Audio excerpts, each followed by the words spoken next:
Robert Spencer here for Jihad Watch, answering the question, what is Sharia? Sharia is the path to the water. That's what people will tell you. And it is a wholly benign system of individual religious practice for Muslims. The instructions that they should pray 5 times a day, the circumstances under which they are obligated to make ablutions before they pray, various marriage laws, and so on. And it is with that kind of understanding of Sharia in mind that it is comparable to Catholic canon law or to Jewish law that Sharia advocates in the United States, including most notably the Hamas-linked Muslim Brotherhood front group, the Council on American-Islamic Relations, have been fighting energetically against anti-Sharia laws all over the country, saying, this is just personal religious observance. How could you possibly object to this? You are a racist, bigoted Islamophobe because you want to interfere with Muslims practicing their religion in ways that you would never dream of interfering with Jews, Christians, Hindus, Buddhists, anybody else practicing their religion. It's pure Islamophobia. Well, I'm here to tell you that, as you might expect, that's not the case. The only reason why anybody cares about Sharia in the United States is because it is a comprehensive system of laws that includes not just individual religious observance, but a political system, and not just a political system, but a political system that is authoritarian, violent, and supremacist at its core. Sharia contains regulations that mandate death for those who exercise their freedom of conscience and want to leave Islam, for those who are deemed to have blasphemed against Islam by insulting Allah or the Quran or the Prophet, or even by speaking honestly about their contents in ways that Muslims object to.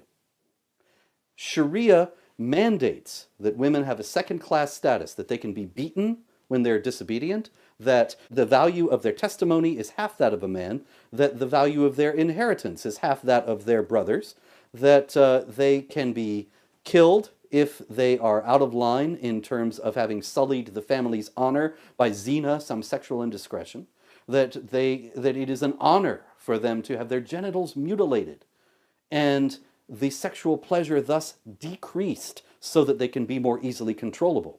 These things are all aspects of Sharia. Sharia mandates discrimination against non-Muslims. It mandates that they cannot build new houses of worship or repair old ones, so their communities are always in a state of decline. It mandates that a Muslim man can marry non-Muslim women, but Muslim women cannot marry non-Muslim men, so that once again, the wife goes to the husband's household and the non-Muslim community is always declining. They cannot hold authority over Muslims, so that the non-Muslims are at the most menial levels of society because they can't even have a small business in which they would employ Muslims. That's not allowed. They might have one in which they are all Christians or all other non-Muslims in this business, but even then they would always have to defer to Muslim competitors who had Muslims on their staff. So that you have, for example, the colloquial term, the slang term for Christians in Pakistan is sweepers. And many times you will see news items where Muslims are speaking derisively of the sweepers because the Christians can only hold the most menial jobs in society and they sweep the streets. They are sweepers.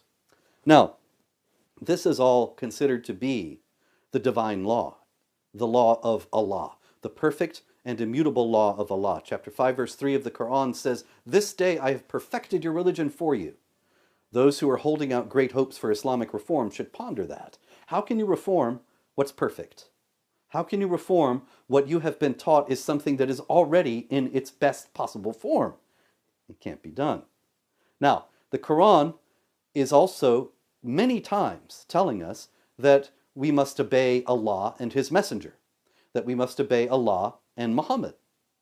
But very little is said about Muhammad in the Quran. He's only mentioned by name 4 times, and there's quite a lot of reason. You can see my book, Did Muhammad Exist? Quite a lot of reason to doubt that those actually even refer to Muhammad themselves, and that's only 4 references. So, how do you obey the Messenger? You have to go to the Hadith. The Hadith are the voluminous corpus of what Muhammad supposedly said and did.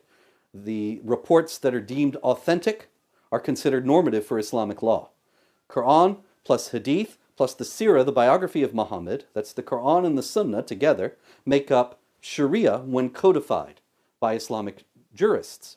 Now, Once you have Sharia, the law that is codified from the statements of Muhammad and the statements of Allah himself in the Quran, those are the two highest authorities. There is no appeal from them. It is not for an individual Muslim to dispute, as chapter 33, verse 36 of the Quran tells us, what has been settled by Allah and his messenger. So it's the perfect and immutable law of Allah, and it mandates all this oppression. This is why there are anti-Sharia initiatives in many states in the United States today, and why there should be more. People have to understand that Sharia mandates that no non-Muslim has any authority over a Muslim or can by right exercise any such authority. That means that all governments that aren't based on Islamic law are illegitimate, and Muslims have the obligation to fight to undermine those governments and ultimately overthrow them and replace them with Sharia governments. Now, this is an actively subversive imperative in that case. Sharia, when people try to act against it, is something that is a direct threat to the secular constitutional republic that the Founding Fathers established.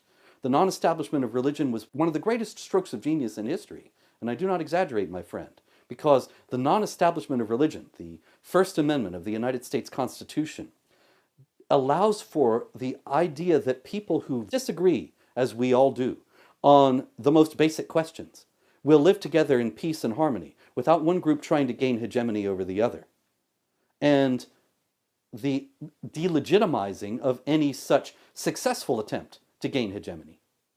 It is the only way that there can be a peaceful society in a world such as ours, where movement is so easy and where societies are of necessity pluralistic.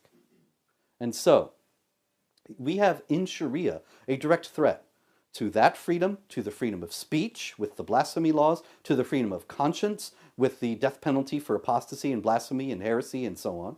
We have a direct threat to the idea of equality of rights of all people before the law and equality of access to services with the special privileged status that Muslims have in Sharia and the denial of basic rights to non-Muslims.